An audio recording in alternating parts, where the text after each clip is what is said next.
नमस्कार, जय हिंद, वंदे मातरम। दोस्तों, जैसा कि सामने आपको वीडियो दिख रहा होगा डेस्कटॉप पे, ठीक है। बात करते हैं आज ग्राम पंचायत का गठन तथा पंचायतों की समितियों के बारे में, ठीक है। जो कि ये सारा कुछ सिनेरियो है, ये उत्तर प्रदेश के संदर्भ में है, ठीक है।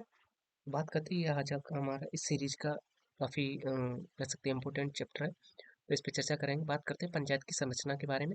तो आप सभी को हालांकि मैं पहले ही बता चुका था, जो पंचायत की संरचना है वो 3 तरीके से रहेगी, जहाँ ग्राम पंचायत, पंचायत समिति तथा जिला पंचायत रहते हैं, ठीक है। जिला पंचायत ये डिस्ट्रिक्ट लेवल पे देखा जाता है, ये पंचायत समिति क्षेत्र लेवल पे रहती है तथा ग्राम पंचायत आपके ग्राम स्तर पे रहती है। ग्राम पंचायत का जो मुखिया होता है उसको मुखिया या प्रधान बोला जाता है। पंचायत समिति का जो एक तरीके से अध्यक्ष होता है उसको प्रमुख बोलते हैं, जिसको ब्लॉक प्रमुख आपके यहाँ पे बोला जाता होगा, जहाँ तक मुझे लगता है। बाकी बात करते हैं कि जो जिला पंचायत का अध्यक्ष रहता है, इसको अध्यक्ष बोला जाता है, ठीक है। तो आई होप ये तीनों सिनेरियो आपको क्लियर होंगे कि ग्राम पंचायत का जो चीफ होता है वो क्या बोला जाता है, पंचायत समिति का जो चीफ होता है उसको क्या बोलते हैं, तथा जिला पंचायत का जो चीफ होता है उसको क्या बोलते हैं। बात करते हैं अगर ग्राम पंचायत के बारे में, तो इसके जो अध्यक्ष तथा इसके सदस्यों का जो या एक तरीके से सिलेक्शन होता है वो डायरेक्ट इलेक्शन द्वारा होता है, ठीक है। वहीं अगर बात कर की जाए पंचायत समिति के बारे में, तो क्षेत्र पंचायत के जो सदस्य होते हैं उनका जो चुनाव होता है वो प्रत्यक्ष रूप से जनता द्वारा होता है। वहीं अगर बात कर जाए इसके प्रमुख के रूप में, तो इसके प्रमुख का जो चुनाव होता है वो अप्रत्यक्ष रूप से, यानी कि जो इनके सदस्य होते हैं वो अपने आप में से करते हैं, ठीक है। सेम इसी तरीके से जो जिला पंचायत का अध्यक्ष होता है, तो जिला पंचायत के जो सदस्य होते हैं उनका जो इलेक्शन होता है वो डायरेक्ट जनता द्वारा किया जाता है। वहीं अगर बात की जाए अध्यक्ष के बारे में, तो अध्यक्ष का जो चुनाव होता है वो अप्रत्यक्ष होता है, ठीक है। ध्यान रखेंगे इसका भी। यानी कि कुल मिला के इसका जो अध्यक्ष क्षेत्र पंचायत समिति का तथा जिला पंचायत का, इन दोनों के जो अध्यक्ष हैं, इनका जो इलेक्शन होता है वो प्रत्यक्ष होता है, ठीक है। ध्यान रखेंगे इस बात को। क्वेश्चन यहाँ से बनने के कई मतलब बहुत ज़्यादा चांसेस हैं, इसलिए मैं ये आपको बता रहा था, ठीक है। आई होप क्लियर हुआ आपको। आगे चलते हैं। केंद्र एवं राज्य की योजनाएं लागू करवाना, यानी कि ग्राम स्तर पर केंद्र तथा राज्य की जो योजनाएं लागू करवाने का कार्य किसका रहता है, ग्राम पंचायत का। वहीं अगर बात की जाए वार्षिक योजनाएं एवं खाका तैयार करना तथा उसे जिला पंचायत को सौंपना, ये कार्य होता है पंचायत समिति का। देखिए, बात ये है कि अगर कोई किसी गांव में कोई समस्या है तो उसका पूरी एक तरीके से एक डिटेल क्रिएट करना, और उसके बाद में वो डिटेल पहुंचती है पंचायत समिति में, यानी कि क्षेत्र पंचायत में। तो उस तरीके से उन उस रिपोर्ट्स पे एक तरीके से कह सकते हैं उनकी पूरी डिटेल्स क्रिएट करना, यानी कि यहाँ से तो ग्राम पंचायत से तो आगे फॉरवर्ड हो गई रिपोर्ट क्षेत्र पंचायत के पास में, क्षेत्र पंचायत उस पर डिसीजन लेती है कि किस तरीके से उसको क्या कैसे करना है, और उसके बाद में उस रिपोर्ट को एक नई रिपोर्ट बना के जिला पंचायत को सौंप देती है, ठीक है। तो वार्षिक योजना एवं खाका तैयार करना तथा उसे जिला पंचायत को सौंपना, ये पंचायत समिति का कार्य होता है। आगे बात करें अगर जिला पंचायत के संदर्भ संदर्भ में, तो इसमें निर्वाचित सदस्य महिलाओं के लिए 1/3 स्थान आरक्षित होंगे। ये तो हालांकि मैं आपको पहले ही बता चुका था कि निर्वाचित सदस्य डायरेक्ट मतलब कह सकते हैं कि इन जो निर्वाचित सदस्य होते हैं वो इनका चुनाव करते हैं, यानी कि अप्रत्यक्ष रूप से इसके अध्यक्ष का चुनाव होता है, ठीक है। और महिलाओं के लिए 1/3 स्थान आरक्षित रहते हैं जिला पंचायत में। सेम इसी तरीके से हालांकि पंचायत समिति में तथा ग्राम पंचायत में भी वो तो सभी में समान ही रहता है, अप्रत्यक्ष मत होता है, ठीक है। सिंपल सी बात है। पर्यवेक्षक एवं समन्वयक के रूप में कार्य करती है। जैसे कि जो सिंपल सी बात है, सपोज ये कोई गाँव है, अब इस गाँव में यहाँ से लेके यहाँ तक कोई रोड बननी है, तो इस रोड बनने की जो यहाँ पे एक तरीके से गाँव का जो प्रधान होता है वो क्या कह सकते हैं, ग्राम पंचायत अपना एक खाका तैयार करेगी या अपनी रिपोर्ट बनाएगी कि इस तरीके से हमको यहाँ से लेके यहाँ तक सड़क का निर्माण करवाना है, तो उसके लिए हमको पैसा चाहिए। तो फिर वो रिपोर्ट मतलब कि आपका जो आप ग्राम विकास अधिकारी बनेंगे तो आपको ले जाके अपने ब्लॉक डेवलपमेंट ऑफिसर को देंगे जाके, या एक तरीके से कह सकते हैं आपका जो ब्लॉक प्रमुख होता है, फिर वो उस पे देखेगा, और जो बीडीओ होता है यानी कि ब्लॉक डेवलपमेंट ऑफिसर, वो बताएगा हाँ सर इस रास्ते की जो लंबाई है वो लगभग 2 किलोमीटर है, तो इस पे इतना तक खर्चा जो भी ग्राम पंचायत ने बोला है उस तरीके से इतना पैसा लग जाएगा।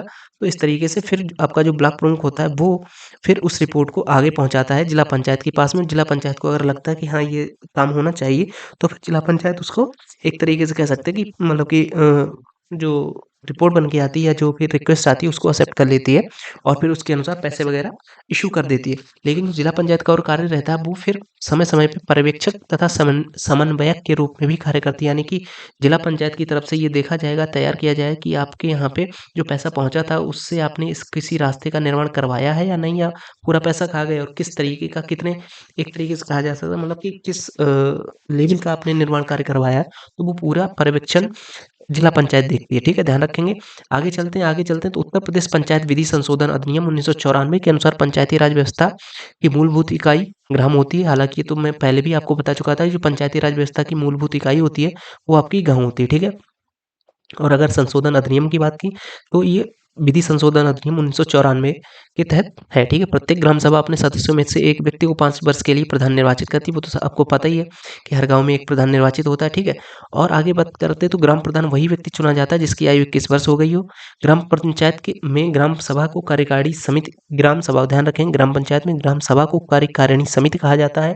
ग्राम पंचायत में एक प्रधान तथा 9 से लेकर 15 तक सदस्य होते हैं। ध्यान रखेंगे, ग्राम पंचायत में एक प्रधान रहता है तथा 9 से 15 तक सदस्य रहते हैं। हालाँकि इसके बारे में अगर बात की जाए तो ये 7 से 17 तक भी हो सकते हैं, ठीक है? ध्यान रखेंगे आप, 7 से 17 तक का अगर ऑप्शन आता है तो आप इसको भी टिक कर सकते हैं, 7 से 17, ध्यान रखेंगे इस बात को, ठीक है? क्योंकि बाई चांस अगर ऑप्शन आप में आपको 9 से 15 ना दिया है और 7 से 17 दिया गया हो तो आप ध्यान रखेंगे 7 से 17 भी आप लगा सकते हैं, ठीक है? अब बात करते हैं कि कितनी संख्या पे कितने सदस्यों का चुनाव होता है, तो ध्यान रखेंगे जैसे कि आपकी गाँव है, गाँव में एक प्रधान होता है, सिंपल सी बात है। अब उस प्रधान का कह सकते हैं कि प्रधान को समर्थन करने लिए या प्रधान को रास्ता बताने के लिए हर वार्ड में से या आपके गाँव में कह सकते हैं कि वार्ड मेंबर जो चुने जाते हैं या ग्राम पंचायत के जो सदस्य चुने जाते हैं, तो उन सदस्यों का जो चुनाव होता है वो 1000 की जनसंख्या पे 9 सदस्य चुने जाते हैं, ध्यान रखेंगे, तथा 1000 से अधिक किंतु 2000 से कम की जनसंख्या पे 11, ध्यान रखेंगे, 1000 तक 9, 1000 से ज़्यादा अगर जनसंख्या है और 2000 से कम है तो 11 सदस्य, यानी कि 1000 से 2000 तक 11 सदस्य। वहीं अगर बात करी जाए 2000 से अधिक तथा 3000 तक, यानी 2000 से 3000 तक की जनसंख्या पे 13 सदस्य, और 3000 से अगर अधिक जनसंख्या है तो उस जनसंख्या वाले गांव में ग्राम पंचायत के 15 सदस्य, मतलब एक तरीके से कहा जाता है 15 वार्डों में उनको डिवाइड किया जाता है तथा 15 सदस्य चुने जाते हैं। लेकिन अगर बात करें हम चोला काले की, तो चोला काले में मैंने आपको बताया था वहाँ पे 30 वार्डों में, एक गाँव को 30 वार्ड में डिवाइड किया जाता था, ठीक है। आगे बात करते हैं ग्राम पंचायत का प्रधान प्रत्यक्ष मतदान द्वारा निर्वाचित होता है। मैंने आपको बताया था जो प्रधान का जो पद होता है वो डायरेक्ट पब्लिक ही प्रधान को चुनती है। ग्राम पंचायत में कुल पदों में से 1/3 पद महिलाओं के लिए आरक्षित होता है, ठीक है। ग्राम पंचायत की बैठक सामान्यतः महीने के प्रथम महीने में कम से कम, देखिए ग्राम पंचायत की जो बैठक है, ग्राम पंचायत की बैठक प्रत्येक महीने में कम से कम 1 बार होगी, ठीक है। और ग्राम पंचायत की माह में 1 बैठक, 1 महीने में 1 बैठक आवश्यक है। और बैठक की सूचना कम से कम 5 दिन पूर्व, बैठक की जो सूचना होती है कम से कम 5 दिन पूर्व सभी सदस्यों को दी जाएगी। जैसे कि जो सदस्य होते हैं, सपोज़ आपका गाँव है, आपके गाँव में 1500 की जनसंख्या है, तो 1500 की जनसंख्या पे 1000 से 2000 की जनसंख्या पे 11 सदस्य होते हैं, तो वो 11 सदस्य रहेंगे प्लस आपका एक प्रधान रहेगा। तो इन सभी को, जैसे कि सपोज़ अब आज 29 जनवरी है, ठीक है? और आपके यहाँ पे 11 जनवरी को बैठक होनी है और ये ग्राम प्रधान का तथा आपका जो सचिव है उसका डिसीजन है, तो मिनिमम 11 तारीख को बैठक होनी, 11 फरवरी को। तो आप 5 दिन पूर्व, यानी कि कह सकते हैं कि 11 से 5 दिन पहले, 6 तारीख से पहले-पहले प्रत्येक व्यक्ति को, यानी कि जो 15 सदस्य या जो भी 11 सदस्य आपके हैं ग्राम पंचायत के, उनको, ग्राम प्रधान को, उनको अवगत करवाएँगे कि इस तारीख को बैठक होनी है, ठीक है? तो सभी वहाँ पे मौजूद हो जाएँ। अब बैठक के बारे में अगर बात करते हैं तो बैठक सार्वजनिक स्थल पर होगी, ध्यान रखेंगे इस बात को। क्वेश्चन बन सकता है कि बैठक जो होती है वो सार्वजनिक स्थल पर हो सकती है या फिर व्यक्तिगत स्थल पे। तो बैठक हमेशा सार्वजनिक स्थल पे रहेगी, वहाँ पे अन्य व्यक्ति भी, आपके गाँव के संबंधित व्यक्ति भी हो सकते हैं, ठीक है। आगे बात करें, यदि पंचायत में 1/3 सदस्य किसी भी समय हस्ताक्षर कर लिखित रूप से बैठक बुलाने को कहें, तो भी प्रधान को 15 दिन के अंदर बैठक बुलानी होगी। यानी कि अगर पंचायत के जो सदस्य हैं, जैसे कि 11 सदस्य हैं, लेकिन 1/3 सदस्य, 1/3 कितने, 11 का 1/3 कितना हो जाएगा, लगभग 4 सदस्य, ठीक है? मतलब 4 तो होंगे या बीच में से आधा तो काटेंगे नहीं। तो 4 सदस्य अगर लिखित रूप से बैठक बुलाने को कहें, तो प्रधान को 15 दिन के अंदर बैठक बुलानी पड़ जाएगी, ठीक है? ध्यान रखेंगे। तो प्रधान को 15 दिन के अंदर बैठक बुलानी पड़ेगी अगर 1/3 सदस्य बैठक बुलाने के लिए लिखित रूप से हस्ताक्षर कर दें। ग्राम पंचायत के प्रत्येक पद हेतु चुनाव लड़ने की न्यूनतम उम्र 21 वर्ष है, लेकिन वहीं अगर बात की जाए आपके वोट डालने की जो उम्र है वो आपकी 18 वर्ष रहेगी। ग्राम पंचायत में 6 समितियाँ होती हैं, ये काफ़ी इंपॉर्टेंट समितियाँ, ध्यान रखेंगे। हर ग्राम पंचायत में 6 समितियाँ होती हैं और इन समितियों को बोला जाता है नियोजन एवं विकास समिति, ध्यान रखेंगे। नियोजन एवं विकास समिति, प्रशासनिक समिति, स्वास्थ्य एवं कल्याण समिति, निर्माण एवं कार्य समिति, शिक्षा समिति तथा जलकर समिति। यानी कि जो मानव निर्माण की या मानव संसाधन, मानव जीवन की जो मूलभूत सुख सुविधाएँ हैं, मूलभूत सुविधाएँ हैं, उनको पूरा करने के लिए जो 5 समितियों का गठन होता है, उनमें सबसे पहली समिति आ जाती है नियोजन एवं विकास समिति, दूसरी हो जाती है आपकी प्रशासनिक समिति, ठीक है? और तीसरी आ जाती है आपकी स्वास्थ्य एवं कल्याण समिति, फिर उसके बाद में आ जाती है निर्माण निर्माण समिति, शिक्षा समिति तथा जलकर समिति, ठीक है? आई होप क्लियर हुआ होगा। आगे चलते हैं तो आगे आ जाती है ग्राम पंचायत की जो समितियाँ तथा उनका गठन वगैरह या उनका कार्य वगैरह क्या रहता है। तो पहली जो समिति मैंने आपको बताई थी, समितियाँ तो 6 थी, इसमें 5 ही दिख रही। जलकर समिति नहीं है ना इसमें? चलो कोई बात नहीं, आगे देख लेते हैं उसको। तो बात करते हैं ग्राम पंचायत की समितियों के गठन एवं कार्य के बारे में, ठीक है? तो इसका जो गठन एवं कार्य है, तो सबसे पहली जो समिति हमारी हो जाती है, पहली समिति हो जाती है हमारी नियोजन एवं विकास समिति, ठीक है? नियोजन एवं विकास समिति का जो गठन होता है, सभापति, प्रधान, 6 अन्य सदस्य, अनुसूचित जाति, अनुसूचित जनजाति, महिला एवं पिछड़े वर्ग का एक-एक सदस्य नियोजन एवं विकास समिति में आवश्यक है। इम्पोर्टेंट है भाई, ये ध्यान रखिएगा। आज मैं आपको सिर्फ़ ये समितियाँ ही बताऊँगा, इसके आगे वाला जो पार्ट रहेगा या पोर्शन रहेगा, वो आपको अगले वीडियो में मैं बताऊँगा, ठीक है? क्योंकि ये इम्पोर्टेंट है और आपको याद करनी चाहिए मेरे अनुसार। नियोजन एवं विकास समिति में इस समिति का एक सभापति होता है, सिंपल सी बात आप सभी को पता है कि समिति में एक सभापति रहेगा और चूंकि गांव से संबंधित है, गांव का जो प्रधान रहता है वो तो डेफिनेटली हर समिति में गांव का प्रधान रहना ही रहना है, ठीक है? इसको तो आप ध्यान रखें। तो नियोजन एवं विकास समिति में सभापति रहता है एक। दूसरा देखिए, ये जो सभापति होता है ये एक तरीके से कह सकते हैं कि उस समिति का अध्यक्ष मान सकते हैं आप, ठीक है? जैसे कि यही एक तरीके से निर्णय वगैरह सुनता है या फिर बताता है, तो हर समिति में एक सभापति तो रहना ही रहना है, ठीक है? वो सभापति को तो आप एक तरीके से कांस्टेंट वैल्यू मान सकते हैं। वो नियोजन एवं विकास समिति में भी सभापति रहेगा, निर्माण कार्य समिति में भी सभापति रहेगा, शिक्षा समिति में भी सभापति रहेगा। मतलब हर समिति में सभापति तो रहना ही रहना है, ठीक है? सिंपल सी बात। अब पहले इसका देख लेते हैं कार्य। तो नियोजन एवं विकास समिति का जो कार्य है, ग्राम पंचायत की योजना का निर्माण करना, चूंकि नियोजन एवं विकास विकास आ ही रहा है, तो ग्राम पंचायत की योजना का निर्माण करना। तो ये योजना का निर्माण करेगा, कृषि, पशुपालन और गरीबी उन्मूलन कार्यों को का संचालन करेगी। ये कौन सी समिति? नियोजन एवं विकास समिति। ये कृषि, पशुपालन तो और गरीबी उन्मूलन कार्यक्रमों का संचालन करेगी नियोजन एवं विकास समिति। अब इस समिति में एक सभापति रहेगा, आपका एक प्रधान रहेगा तथा 6 अन्य सदस्य रहेंगे, ठीक है? ध्यान रखेंगे, 6 अन्य सदस्य रहेंगे, जिसमें इन 6 सदस्यों में एक अनुसूचित जाति का व्यक्ति रहेगा, एक अनुसूचित जनजाति का व्यक्ति रहेगा, एक महिला रहेगी तथा एवं पिछड़े वर्ग का एक-एक सदस्य अनिवार्य, यानी कि 6 सदस्य में एक महिला हो गई, एक एससी, एक एसटी 3, ठीक है? एक ओबीसी वर्ग का, तो एक तरीके से 4 सदस्य तो कॉन्सन्ट्रेट मतलब कि कॉमन हो गए नियोजन एवं विकास समिति में, ठीक है? एससी, एसटी, ओबीसी तथा महिला, ये तो 4 अनिवार्य हैं। एक प्रधान हो गया, ठीक है? एक सभापति हो गया। इसके अलावा 2 अन्य सदस्य रह सकते हैं जो कि सामान्य वर्ग से आ सकते हैं, ठीक है? या फिर कोई अन्य भी हो सकते हैं, पर यहाँ पे जो दे रखे हैं एससी, एसटी, ओबीसी तथा महिला, ये तो डेफिनेटली उसमें रहने ही रहने। कुल मिला के बात है एससी, ठीक है? आगे बात करते हैं हम नियोजन कार्य समिति, तो सॉरी निर्माण निर्माण कार्य समिति। तो निर्माण कार्य समिति में मैंने आपको बताया था सभापति तो एक तरीके से कांस्टेंट रहता है।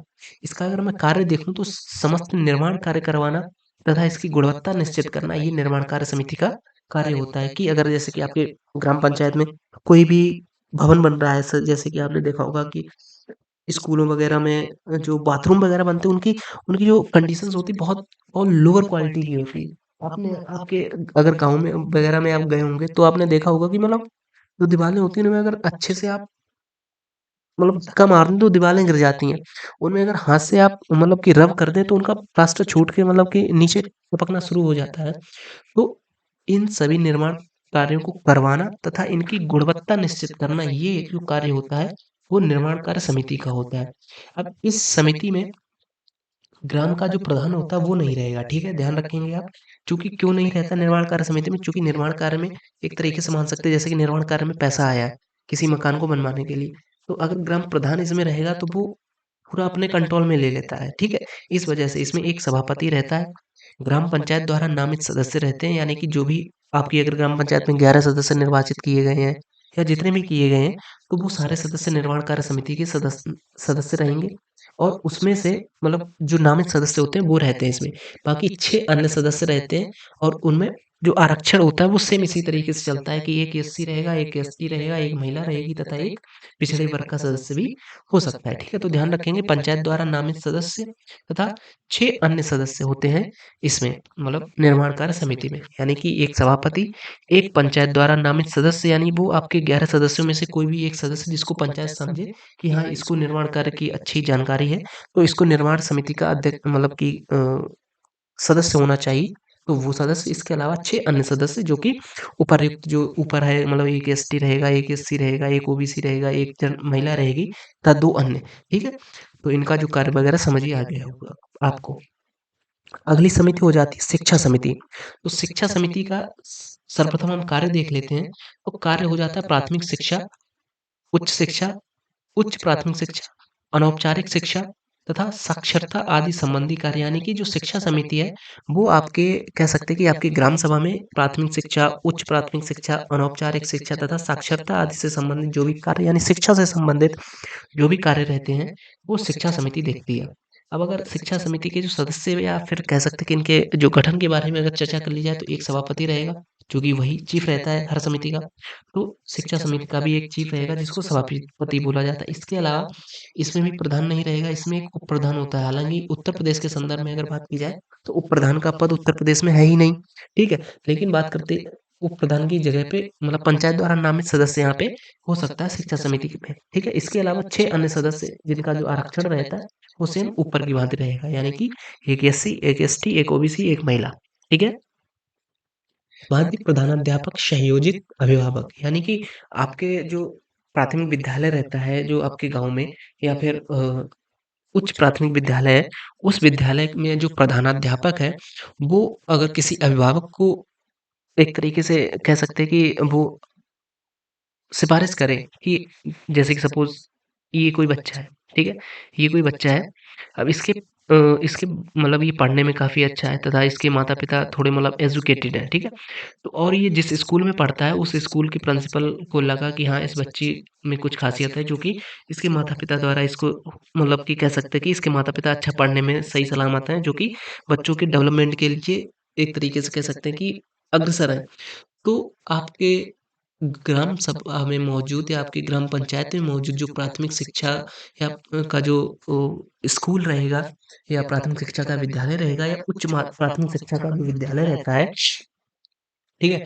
तो उस विद्यालय का जो प्रधानाध्यापक होगा, वो अगर आपके ग्राम प्रधान को बोले, या कह सकते हैं कि जो जब गठन होता है शिक्षा समिति का, तो उसमें अगर इस बच्चे के पिताजी का नाम अपॉइंट कर दे, तो वो मतलब अभिभावक या इस बच्चे का जो पिता है, वो भी इस शिक्षा समिति का सदस्य बन सकता है, ठीक है? ध्यान रखेंगे इस बात को, इम्पोर्टेंट रहता है। कॉन्सेप्चुअल बेस क्वेश्चन आपसे पूछे ही जाएँगे, इस वजह से मैं पूरा क्लियर करता हुआ चल रहा हूँ।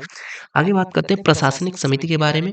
तो प्रशासनिक समिति डेफ़िनेटली देखिए, सभापति तो सभी में रहेगा ही रहेगा, लेकिन प्रशासनिक समिति क्या होता है, ये एडमिनिस्ट्रेशन का भाग आ जाता है, चूँकि सारा कंट्रोल प्रशासन के हाथ में रहता है, तो इस वजह से प्रशासनिक समिति में प्रधान इन्वॉल्व होना ही पड़ता है प्रधान को, ठीक है?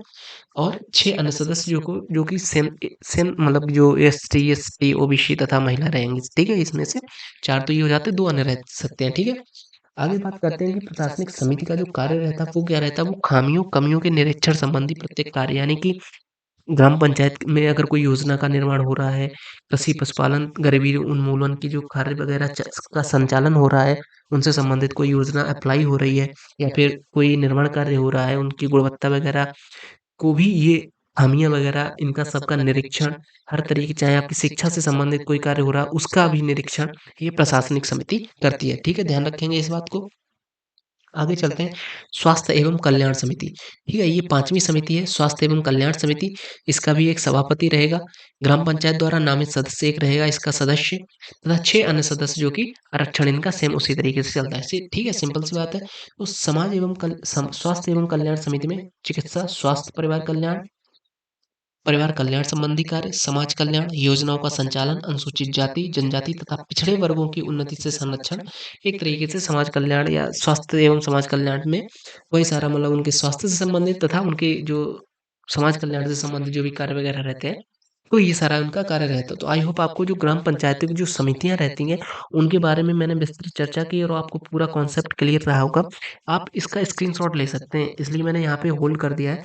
आप इसका स्क्रीनशॉट ले लें और एक बार अपने आप से रिवीजन करके देखें। नियोजन एवं विकास समिति ये मतलब योजनाओं वगैरह का निर्माण करेगी, ठीक है, सिंपल सी बात है। तथा कृषि है, पशुपालन, गांव में तो यही सारे बिजनेस होते हैं, तो कृषि है, पशुपालन है, गरीबी उन्मूलन के लिए कोई अगर योजना बन रही है उसका संचालन वगैरह कौन सी समिति करती है? नियोजन एवं विकास समिति। इसमें एक सभापति रहता है, प्रधान रहता है तथा 6 अन्य सदस्य रहते हैं। इसके बाद में आ जाती है निर्माण कार्य समिति। ये गाँव में अगर कुछ भी निर्माण कार्य वगैरह हो रहा है तो इसका मतलब ये उसी की देख रेख में ये कार्य करती है तथा उसकी जो गुणवत्ता वगैरह निश्चित करती है, ये निर्माण कार्य समिति कहती है। इसमें सभापति रहता है, ग्राम प्रधान इसमें नहीं इन्वॉल्व होता है तथा ग्राम पंचायत द्वारा नामित सदस्य इसमें रहता है तथा 6 अन्य सदस्य हो जाएंगे, ठीक है। बात करते हैं अगर शिक्षा समिति के बारे में, तो शिक्षा समिति का सिंपल सी कार्य है, आपके जो स्कूल रहते हैं ग्राम स्तर पे, मतलब जो प्राथमिक लेवल का है या उच्च प्राथमिक लेवल का है, अनौपचारिक शिक्षा है, प्रौढ़ शिक्षा है, ठीक है, साक्षरता संबंधी जो भी कार्य रहेंगे वो शिक्षा शिक्षा समिति करती है। तथा इसमें एक सभापति रहेगा, उप प्रधान की जगह पे कोई नामित सदस्य हो सकता है तथा 6 अन्य सदस्य हो सकते हैं। इसके अलावा मतलब प्रधानाध्यापक अगर किसी अभिभावक को सुनियोजित करना चाहे तो वो भी इसमें मतलब इन्वॉल्व हो सकता है। आगे बात करते हैं अगर प्रशासनिक समिति के बारे में, तो इसमें देखिए सिंपल सी बात, प्रशासन से संबंधित है, ग्राम प्रधान इसमें इन्वॉल्व हो जाएगा, सभापति रहेगा तथा 6 अन्य सदस्य रहते हैं। एवं इसका जो कार्य रहता है वो प्रशासन एक तरीके से एडमिनिस्ट्रेशन चलाना होता है, तो कमियों खामियों का निरीक्षण तथा उससे संबंधित कार्य, उसके ऊपर डिसीजन वगैरह लेना, ये इस समिति का कार्य रहता है। अगली समिति आ जाती है स्वास्थ्य एवं कल्याण समिति। स्वास्थ्य एवं कल्याण समिति में एक सभापति रहता है, ग्राम पंचायत द्वारा नामित सदस्य रहते हैं और 6 वही सदस्य रहते हैं, मतलब एक तरीके से वही जो ऊपर एक एससी एसटी ओबीसी तथा महिला, ठीक है। इसमें चिकित्सा तथा परिवार कल्याण से संबंधित कार्य हैं, जो योजनाएं वगैरह उनका उनके बारे में चर्चा की जाती है। आगे एक और समिति बनती बच जाती है जलकर समिति। तो जलकर समिति बेसिकली इसका जो कार्य रहता है, देखिए इसका जो एक तरीके से कह सकते हैं गठन होता है, वो एक सभापति रहेगा इसमें, ठीक है, पंचायत द्वारा नामित एक सदस्य रहेगा तथा 6 अन्य सदस्य रहेंगे इसमें।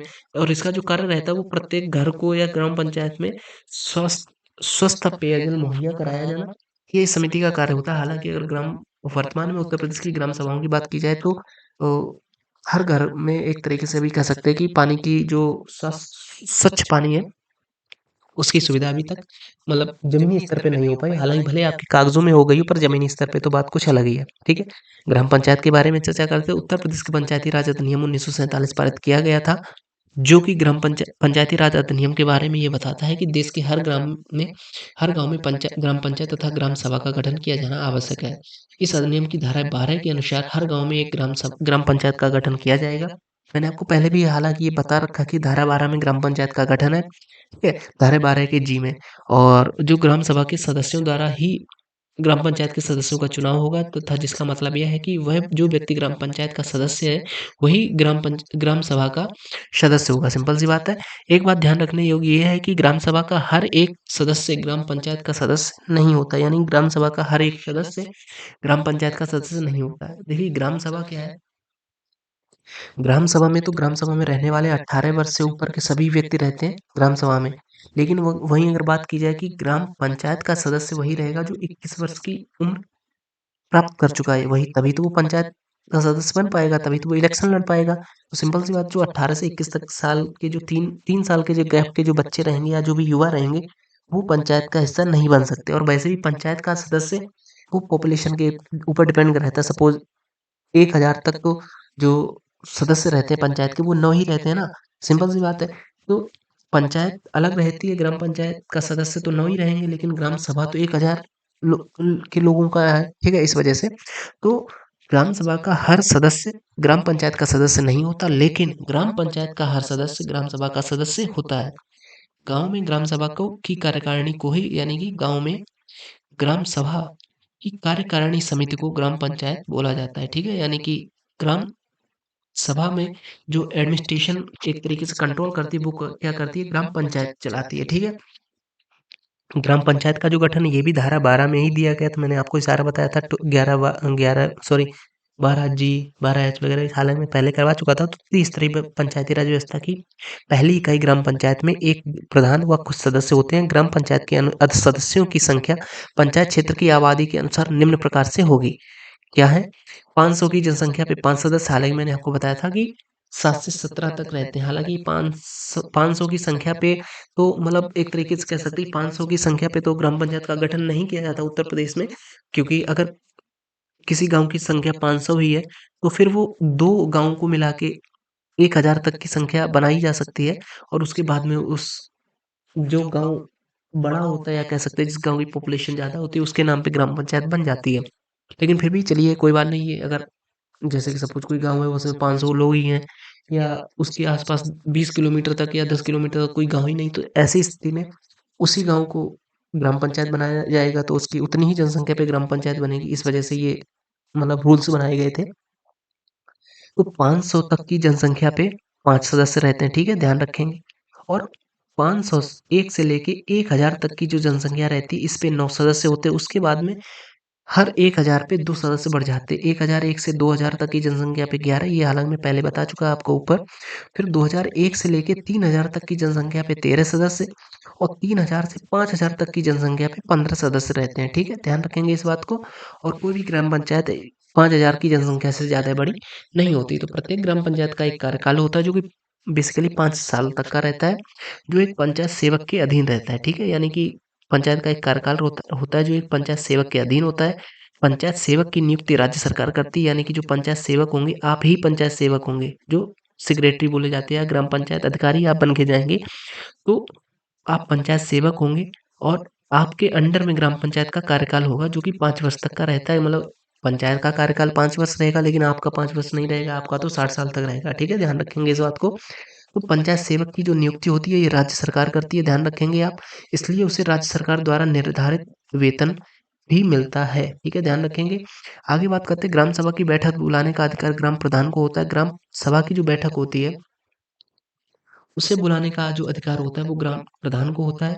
बैठक के लिए कुल सदस्यों की संख्या के 5वें भाग मतलब 5वें भाग की उपस्थिति अनिवार्य होती है। जैसे कि अगर ग्राम प्रधान कोई बैठक बुला रहा है, तो जो बैठक में यानी कह सकते हैं कि जो कुल सदस्य रहते हैं ग्राम पंचायत के, तो उनकी सदस्य संख्या का 5वां भाग यानी कि 1/5वां भाग ज़रूरी होता है बैठक बैठक के लिए। जैसे कि अगर आपकी ग्राम पंचायत में 11 व्यक्ति हैं, मतलब 11 सदस्य हैं, तो उनका 1/5 हो जाएगा मिनिमम 2 लोग तो मिनिमम या 3 भी मान सकते हैं आप तो। अगर बैठक बुलाई जाती है और बैठक खुली सा या कह सकते हैं सार्वजनिक जगह पे हो गई, ठीक है? तो उस बैठक में एक ग्राम प्रधान रहेगा, एक सेक्रेटरी रहेगा तथा इसके अलावा मिनिमम 3 जो सदस्य रहते हैं वो तो होने ही चाहिए, ठीक है? ध्यान रखेंगे इस बात को। ग्राम पंचायत संख्या के 5वें भाग, ठीक है? यानी कि 1/5।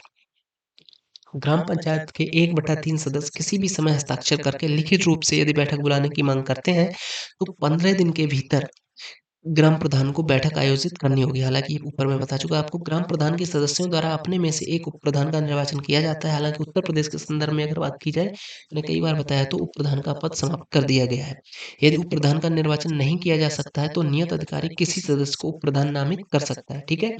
बात करते हैं अगर पंचायत समिति के बारे में, तो पंचायत समिति त्रिस्तरीय पंचायती राज में प्रखंड यानी कि ब्लॉक स्तर पे देखिए मैंने अभी आपको ग्राम पंचायत के पूरा बताया कि किस तरीके से ग्राम पंचायत में 6 समितियाँ होती हैं, वो कैसे-कैसे कार्य करती हैं, क्या-क्या उनका सिनेरियो होता है, क्या क्या उनकी सिलेक्शन प्रोसेस होती है, किस तरीके से कार्य करती हैं और किस तरीके से ग्राम पंचायत की बैठक बुलाई जाती है, साल में, महीने में कितने बार उनकी बैठक होती है, सारा मैंने आपको बताया और कितने सदस्य लिखित रूप से अगर बैठक बुलाना चाहें तो कितने दिन के अंदर बैठक होती है या ग्राम प्रधान अगर बैठक बुलाना चाहे तो मिनिमम कितने सदस्यों की जो कह सकते हैं अनिवार्यता एक तरीके से कह सकते हैं उपस्थिति अनिवार्य है, ठीक है? अब बात करते हैं पंचायत समिति के बारे में, तो पंचायत समिति हमारी होती है ब्लॉक लेवल पे पंचायत होती है यानी कि ब्लॉक पंचायत या क्षेत्र पंचायत, तो उसी को बोलते हैं पंचायत समिति। तो त्रिस्तरीय पंचायती राज व्यवस्था में प्रखंड यानी कि ब्लॉक स्तर पर जो गठित निकाय होता है, इसको पंचायत समिति बोला जाता है, ठीक है? प्रत्येक प्रखंड में एक पंचायत समिति की स्थापना होती है और उसी खंड के नाम पे जिसका नाम उसी प्रखंड के नाम पे होता है, उसी ब्लॉक के नाम पे होता है। इसे कई राज्यों में जनपद पंचायत या क्षेत्र पंचायत भी बोला जाता है। जैसे कि उत्तर प्रदेश के संदर्भ में अगर बात की जाए तो इसको क्षेत्र पंचायत बोला जाता है, ठीक है? तो आपकी क्षेत्र पंचायत हो गई, क्षेत्र पंचायत को ही पंचायत समिति बोला जाता है, ध्यान रखेंगे कन्फ्यूज़ नहीं होंगे। राज्य सरकार को पंचायत समिति के क्षेत्र को घटाने तथा बढ़ाने का अधिकार रहता है। चूँकि राज्य सरकार के पास तो यह सारी अथॉरिटी रहती है, तो वो किसी भी पंचायत समिति के क्षेत्र को घटा या बढ़ा सकती है। पंचायत समिति में प्रमुख प्रखंड में की प्रत्येक पंचायत के सदस्यों द्वारा निर्वाचित हो यानी पंचायत समिति के यानी कि क्षेत्र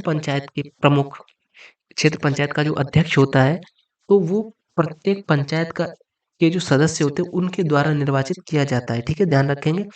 जनसंख्या के आधार पर अनुसूचित जाति तथा अनुसूचित जनजाति के लिए स्थान आरक्षित रहते हैं। आरक्षित पदों में भी 1/3 पद अनुसूचित जाति तथा अनुसूचित जनजाति के लिए आरक्षित रहते हैं। इनमें एक महिला के लिए आरक्षित रहता है।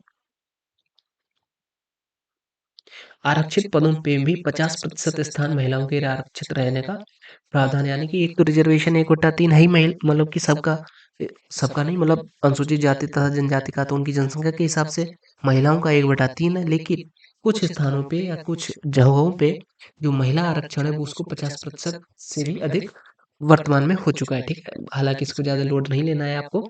आगे बात करते हैं, प्रत्येक ग्राम पंचायत का मुखिया पंचायत समिति का सदस्य होता है। यानी कि आपके जो ग्राम पंचायत का जो प्रधान रहता है वो आपके क्षेत्र पंचायत का ऑटोमेटिकली सदस्य हो जाता है, ठीक है। यानी कि आपके ग्राम प्रधान का जो मुखिया होगा या ग्राम प्रधान का जो अध्यक्ष होगा या ग्राम प्रधान होगा, सॉरी, ग्राम प्रधान जो होगा आपके गांव का जो प्रधान होगा, वो ब्लॉक पंचायत का या क्षेत्र पंचायत का सदस्य होता है, ठीक है, ध्यान रखेंगे। सेम इसी तरीके से अगर क्षेत्र पंचायत के सदस्य के बारे में बात की जाए तो आपके जिला पंचायत का जो अध्यक्ष होता है वो भी आपके क्षेत्र पंचायत का सदस्य रहता है ऑटोमेटिकली, तथा इसके अलावा आपका विधायक तथा आपका सांसद ये भी आपके क्षेत्र पंचायत का सदस्य होता है, ठीक है, ध्यान रखेंगे इस बात को। हालांकि आगे देखिए लिखा है, प्रखंड के अंतर्गत चुनाव क्षेत्रों द्वारा निर्वाचित राज्य विधानसभा तथा संघीय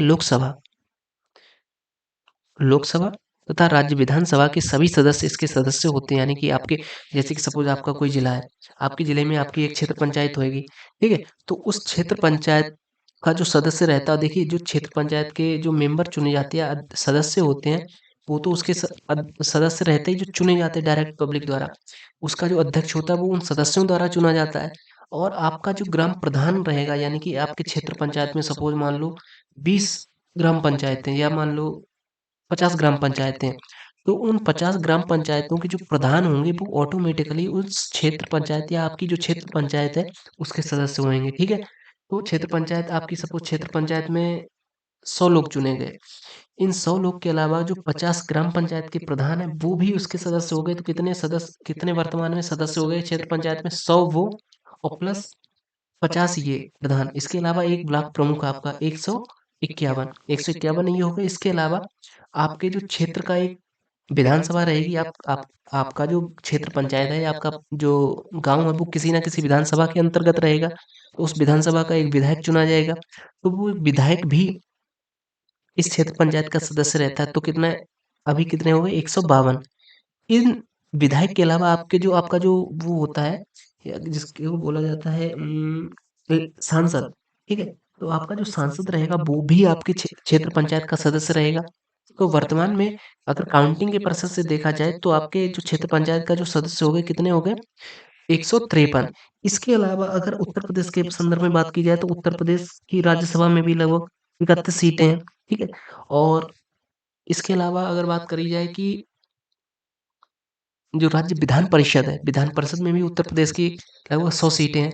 तो अगर आपके क्षेत्र से कोई विधान परिषद का सदस्य बन के जाता है तो वो भी, यानी विधान परिषद का सदस्य या फिर राज्यसभा का सदस्य आपके क्षेत्र से अगर कोई नॉमिनेट होता है तो वो भी आपकी क्षेत्र पंचायत का सदस्य हो जाएगा ऑटोमेटिकली, ठीक है। तो कुल मिला के लगभग 153 तो मैंने आपको गिना ही दिए थे। इसके अलावा अगर विधान परिषद से भी कोई गया है या राज्यसभा से में कोई गया है तो आपके यहाँ पे 155 सदस्य हो गए कुल मिला के आपके क्षेत्र पंचायत में। आई होप क्लियर हुआ होगा आपको। आगे बात करते हैं ग्राम पंचायत की समितियां तथा उनके कार्य। हालांकि ये मैं आपको ऊपर बता चुका था कि नियोजन एवं विकास समिति थी जिसमें 6 सदस्य थे, इसमें सभापति था तथा नियोजन एवं विकास समिति में हालांकि ग्राम प्रधान भी था, ठीक है, तथा 6 अन्य सदस्य जिनमें अनुसूचित जाति जनजाति महिला तथा पिछड़े वर्ग का एक सदस्य होता था तथा इनके कार्य वगैरह ये सारा मैं आपको बता चुका था, ठीक है। तो निर्माण कार्य समिति भी, ये भी मैंने आपको एक्सप्लेन कर दी थी। शिक्षा समिति थी, ये भी मैंने आपको एक्सप्लेन कर दी थी। प्रशासनिक समिति थी, ये भी मैंने आपको एक्सप्लेन कर दी थी। स्वास्थ्य एवं कल्याण समिति, ये भी मैंने आपको एक्सप्लेन कर दी थी। और जल प्रबंधन समिति थी, ये भी मैंने हालांकि आपको एक्सप्लेन कर दी थी, बट रिटन में यहाँ पे लिखा है, मैंने आपको बताया था एक सभापति रहेगा, ग्राम पंचायत द्वारा नामित एक व्यक्ति रहेगा तथा 6 अन्य सदस्य रहेंगे जिनका जो आरक्षण वो पूर्व नियमानुसार रहेगा। इनका जो प्रत्येक इनका जो कार्य रहता है बेसिकली जो राजकीय नलकूपों का संचालन, पेयजल संबंधी कार्य होता है तथा प्रत्येक ग्रामीण को स्वच्छ जल पहुंचाना होता है। जो राजकीय नलकूप होते हैं, यानी कि जो आपके उत्तर प्रदेश में बोले जाते हैं ट्यूबवेल, तो जो सरकारी ट्यूबवेल होते हैं उनका संचालन करना, उनका रख रखाव करना, ये जो सारा कार्य रहता है वो है जल प्रबंधन समिति का कार्य रहता है, ठीक है, ध्यान रखेंगे। तो प्रत्येक राजकीय नलकूप के कमांड एरिया में से उपभोक्ता संयोजित करें, ठीक है। हालांकि वो कोई मतलब नहीं है आपका, बस इसके कार्य पे ध्यान ध्यान रखेंगे। इस समिति का जो कार्य रहता है वो बेसिकली जो सरकारी ट्यूबवेल होते हैं उत्तर प्रदेश में, तो उनका संचालन तथा पेयजल संबंधी जो कार्य वगैरह रहते हैं वो सारा कुछ इनका कार्य रहता है। अब वहीं अगर बात करी जाए ग्राम पंचायत की समितियां थी ना, ये तो निगरानी समिति, चलिए कोई बात नहीं। हालांकि जो ग्राम पंचायत के संदर्भ में अगर बात की जाए तो केवल ये 6 समितियां ही थी ग्राम पंचायत की, ठीक है। ग्राम पंचायत की 6 समितियां थी। आगे एक नई समिति आती है निगरानी समिति। हालांकि आधिकारिक रूप से कह सकते हैं ग्राम पंचायत की समिति नहीं है। ऊपर जो मैंने आपको 6 समितियां बताई थी वही 6 समितियां ही ग्राम पंचायत की समितियां हैं। पर इसको भी पढ़ लेते हैं बाई चांस अगर क्वेश्चन आ जाता है तो निगरानी समिति के बारे में अगर बात की जाए तो ग्राम सभा को ग्राम पंचायत द्वारा किए गए या किए जा रहे कार्यों, स्कीमों या अन्य कार्यकलापों की देखरेख के लिए निगरानी समितियों के गठन का अधिकार है। यानी कि जो निगरानी समितियां होती हैं बेसिकली ग्राम सभा या कह सकते हैं कि ग्राम प्रधान बनाती है। और ये इसके ऊपर डिपेंड करता है कि ये बनाना चाहे तो बनाए, मतलब आधिकारिक रूप से या कह सकते हैं कि संवैधानिक रूप से केवल 6 समितियां ही हैं जो कि मैंने आपको पूर्व में बता चुका हूं, ठीक है। और इस निगरानी समिति को एक्सटर्नल समिति के रूप में एक तरीके से कह सकते हैं कि अगर कोई ग्राम पंचायत चाहे या ग्राम सभा चाहे तो इसको बना सकती है। जैसे कि अगर सपोज कोई ग्राम पंचायत है या ग्राम ग्राम पंचायत काफी बड़ी है, अब उसको ये लग रहा है ग्राम प्रधान को कि नहीं यार, मुझको ना एक निगरानी समिति बनानी चाहिए जो कि जो भी कार्य वगैरह हो रहे हैं, जो भी स्कीमें आ रही हैं उन सभी का रख रखाव रख सके या कह सकते उसकी देखभाल कर सकते, उसके ऊपर एक तरीके से अपनी जो पैनी नजर है वो बना के रखे प्रॉपर अच्छी तरीके से काम हो रहा है या नहीं हो रहा। तो वो ग्राम पंचायत इस समिति का निगरानी समिति का गठन कर सकती है। निगरानी नाम से ही आपको विदित होगा निगरानी करना, ठीक है, मतलब कुछ भी गलत नहीं होने देना, सब कुछ प्रॉपरली अच्छी तरीके से करना, तो ये निगरानी समिति का कार्य रहता है। हालांकि ये सब कागजी बातें हैं, जमीनी स्तर पे आपको पता ही होगा कितना निगरानी करते हैं ये सब लोग, ठीक है। तो इन निगरानी समितियों को अपनी रिपोर्ट ग्राम सभा की बैठक में चर्चा हेतु रखने का प्रावधान है। यानी कि जो ये रिपोर्ट बनाएंगे निगरानी समिति के जो सदस्य रहेंगे, अध्यक्ष, ये जो भी रिपोर्ट बनाएंगे, जैसे कि आपके गांव में पानी की टंकी बन रही है, तो आपके गांव में ग्राम पंचायत में निगरानी समिति बनी हुई है, तो निगरानी समिति उसकी समीक्षा करेगा। यानी कि जो पानी की टंकी बन रही है इसमें डेली कितने लेबर लग रहे हैं, कितना खर्चा आ रहा है, प्रॉपर अच्छी तरीके से काम हो रहा है या नहीं हो रहा है, कितना सीमेंट लग रहा है, कितना गिट्टी मोरम बालू वगैरह प्रॉपर अच्छी तरीके से हो रहा है प्रॉपर या नहीं, उसकी जो मजबूती होती है उसके, ये एक तरीके से कह सकते हैं कि उसकी जांच जांच करेगा।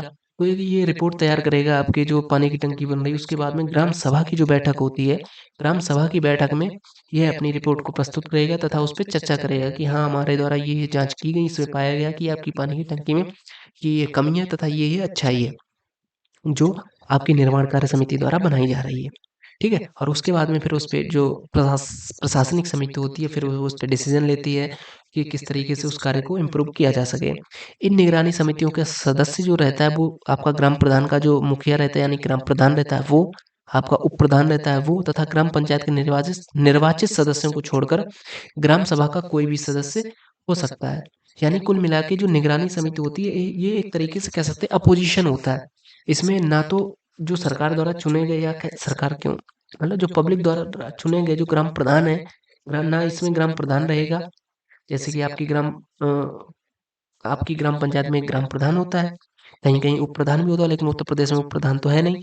तो ग्राम प्रधान तथा जो वार्ड मेंबर होते हैं, पंचायत के जो सदस्य होते हैं वो लोग होते हैं, चुने गए लोग होते हैं, और उन्हीं से ही मिलके सारी समितियां बनती हैं क्योंकि वो अपने लोगों को भरते हैं। हर समिति में उसके अकॉर्डिंग मतलब काम कर सकते हैं प्रॉपर, मतलब दूसरों से ज्यादा वो दिक्कत का सामना उनको नहीं करना पड़ेगा कम्युनिकेशन में, ठीक है। तो निगरानी समिति में ना तो प्रधान रहेगा, ना उप प्रधान रहेगा, और ना ही आपकी जो पंचायत का चुना हुआ कोई भी सदस्य है, जो जैसे कि आपकी ग्राम पंचायत में मैंने आपको बताया था 500 सदस्यों पे 5 सदस्य चुने जाते हैं, 1000 सदस्यों तक 9 सदस्य चुने जाते हैं, 1001 से लेके 2000 सदस्यों तक 11 सदस्य चुने जाते हैं, 2000 से 3000 तक 13 सदस्य चुने जाते हैं, और 3000 से 5000 तक 15 सदस्य चुने जाते हैं। तो उन 15 सदस्य, अगर सपोज 5000 तक जनसंख्या है, तो उन 15 सदस्यों, आपका ग्राम प्रधान तथा आपका उप प्रधान, ये मतलब 15 16 17 लोग इस समिति के ना तो सदस्य रहेंगे ना अध्यक्ष रहेंगे, ठीक है, ध्यान रखेंगे इस बात को। तो ग्राम पंचायत का कोई भी सदस्य इसमें हो सकता है, ग्राम सभा का कोई भी सदस्य इन समितियों में इस समिति का सदस्य हो सकता है, इस समिति का अध्यक्ष हो सकता है। और क्योंकि जब वो अपोजिशन में रहेगा तभी तो इन इसका मतलब कि कह सकते हैं कि मतलब प्रॉपर्ली हर तरीके से जांच पड़ताल करेगा जो सरकार द्वारा, या कह सकते हैं कि आपको ग्राम प्रधान द्वारा अगर कोई कार्य किया जा रहा है उसमें कुछ धांधली तो नहीं हो रही, तो उन सब की जो ग्राउंड तक की रिपोर्ट है या अंदर तक की कमियां तो अपोजिशन ही तो निकाल के लाता है। तो निगरानी समिति बेसिकली ये हो गई, ठीक है। लेकिन यहाँ पे भी पेंच ये फंस जाता है कि निगरानी समिति को एक तरीके से कह सकते हैं कि जो बनाने का अधिकार है, इसके गठन का अधिकार वो ग्राम सभा या ग्राम पंचायत को है। और ग्राम पंचायत में तो वही लोग हैं, यानी कि ग्राम प्रधान और जो चुने हुए लोग हैं। अब वो लोग क्यों चाहेंगे कि भाई उनको उनकी उनकी कोई टांग खींचे, तो वो लोग निगरानी समिति का गठन ही नहीं करेंगे। जब गठन ही नहीं होगा तो अपोजिशन वाला पावर में ही नहीं रहेगा। तो इस तरीके से जब उनको लगता है कि यार हम खा नहीं पा रहे हैं, कह सकते हैं कि हमको दिक्कत हो सकती है आगे चल के निगरानी समिति से, तो वो लोग निगरानी समिति का गठन ही नहीं करते हैं। ठीक है, तो ये तो हो गई निगरानी समिति। आगे बात करते हैं पंचायत समिति के प्रमुख कार्य। तो पंचायत समिति आपकी क्षेत्र पंचायत हो जाती है, तो इसके जो प्रमुख कार्य हैं उसके बारे में चर्चा करते हैं। तो पंचायत समिति को अपने क्षेत्र के अंतर्गत सभी विकास कार्यों के संपादन का अधिकार दिया गया है।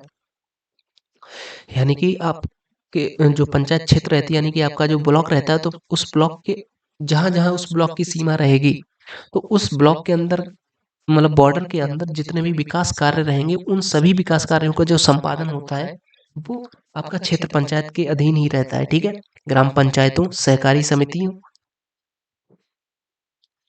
ग्राम पंचायतों, सहकारी समितियों आदि की मदद से पंचायत समिति ग्रामीण क्षेत्र के विकास के लिए कोई भी आवश्यक कार्य कर सकती है। ठीक है, ध्यान रखेंगे, यानी कि ग्राम पंचायतों, सहकारी समितियों आदि की मदद से, यानी ग्राम पंचायतों और सहकारी समितियों की मदद से आपका जो क्षेत्र पंचायत समिति है वो ग्रामीण क्षेत्र के विकास के लिए कोई भी कार्य कर सकती है। ठीक है, यानी कि अगर इनको आवश्यक लग रहा है कि आपके आपके क्षेत्र में कह सकते हैं कि एक तरीके से बिजली घर बनाया जाए, तो इसके पास में वो भी अथॉरिटी है और ये जिला प्रशासन को इसकी रिपोर्ट बना के भेज सकती है कि इस क्षेत्र में बिजली घर बना मतलब कि लाइट की प्रॉपर और समस्या, यहाँ पे पावर हाउस बनना चाहिए। ठीक है, और अगर जिला प्रशासन फिर उसको समझेगा उसके अनुसार फिर वो कार्रवाई के लिए भी परमिशन दे सकता है। ठीक है, यानी कुल मिला के इसके पास में, यानी पंचायत समिति आपकी जो क्षेत्र पंचायत है उसके पास में ही पूरी दारोमदारी रहती है। ठीक है, जैसे शिक्षा संबंधी कार्य है, स्वास्थ्य संबंधी कार्य है, कृषि संबंधित कार्य है, ग्रामोद्योग संबंधी कार्य है, इमरजेंसी कार्य है। यानी कि जो शिक्षा है बेसिकली शिक्षा, स्वास्थ्य स्वास्थ्य तथा कृषि, ग्रामीण क्षेत्र के तो यही 3 कार्य हो जाते हैं। इसके अलावा ग्रामोद्योग है, जो मतलब छोटे-छोटे उद्योग हैं, उनके बारे में भी जो कह सकते हैं कि डेवलपमेंट का कार्य करती है, वो पंचायत समिति करती है। इमरजेंसी कार्य होते हैं, उनके डेवलपमेंट का जो कार्य रहता है, वो भी पंचायत समिति ही करती है। तो ये था आपका जो कह सकते हैं कि जो मैंने आज आपको बताया कि ग्राम पंचायतों का जो गठन होता है वो कैसे होता है, तथा जो पंचायतों की जो समितियां होती हैं वो किस तरीके से उनका गठन होता है तथा वो किस तरीके से कार्य करती हैं। आई होप आपको क्लियर हुआ होगा पंचायत समितियों के बारे में कि किस तरीके से पंचायत समितियां कार्य करती हैं, क्या क्या इनका सिनेरियो होता है, कैसे कैसे ये कार्य करती हैं। तो आई होप अब आप कुछ भी आपके मतलब कह सकते हो ऊपर से नहीं जा रहा होगा। मैंने पूरा आपको कोशिश की है पूरा डिटेल में समझाने की। ठीक है, तो चलिए दोस्तों, मिलते हैं नए वीडियो में। फिलहाल लगभग रात्रि के 12:15 बज चुके हैं, तो मिलते हैं आपसे कल। ओके, बाय बाय, जय हिंद, वंदे मातरम।